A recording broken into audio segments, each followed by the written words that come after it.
विलीन झालं अगोदरच त्या ठिकाणचे होते ते वेगळे नव्हते, पण काय कारणाकारणे अवतार धारण केलेला रूप आहे, त्या रूपामध्ये विलीन झाले. अर्जुनानं पाहिलं, पाहता येत नव्हतं, पाहता येत नव्हतं. डोळ्यामध्ये डोळा दिसतोय गगन, तिथे नारनाथी नगन, ते पाहून तिथे लागून गेले आगन, पाहून झाले मगन. अशा प्रकारांचं जे रुपडं आहे, अंतर्गत रुपडं आहे, त्या रुपड्यामध्ये अर्जुनाला पाहता येत नव्हतं. अर्जुनाचे डोळे दिपून गेले, ज्या ठिकाणी चैतन्य हरवून गेल्यासारखं झालं आणि अर्जुन घाबरा झाला. घाबरा नव्हे, भयभीत, महाभय निर्माण झालं.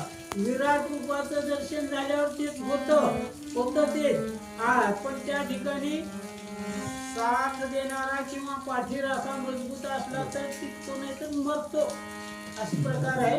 असो अर्जुन घाबरा झाला. नयन झामुनी पंडुसुत श्रीकृष्ण नामे हाके देत, मने कैवार्य नाव त्वरित कामा जयते सांडिले.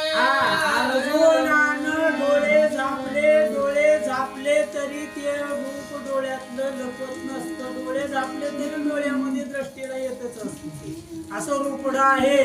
पण कृष्ण परमात्माची विनंती अर्जुनानं केली, हे सखया, यावेळी तू धाव. आता तू धावल्याशिवाय, तुझ्या धावेशिवाय इथं कुणी राखण करता नाही, इथं कुणी सावरणारा नाही, तुझ्या वाचून कोणीच नाही जगामध्ये. झालं मंगळ धाम राजीव नेत्र पुराण पुरुषा स्मरा मित्र, मन्मात जनका देवकी पुत्र धाम सत्वरी मदनागी.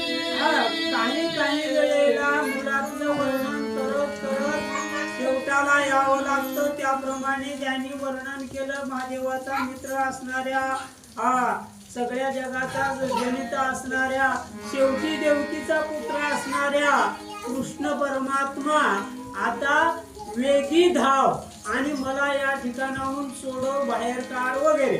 जलजोत भवजन काम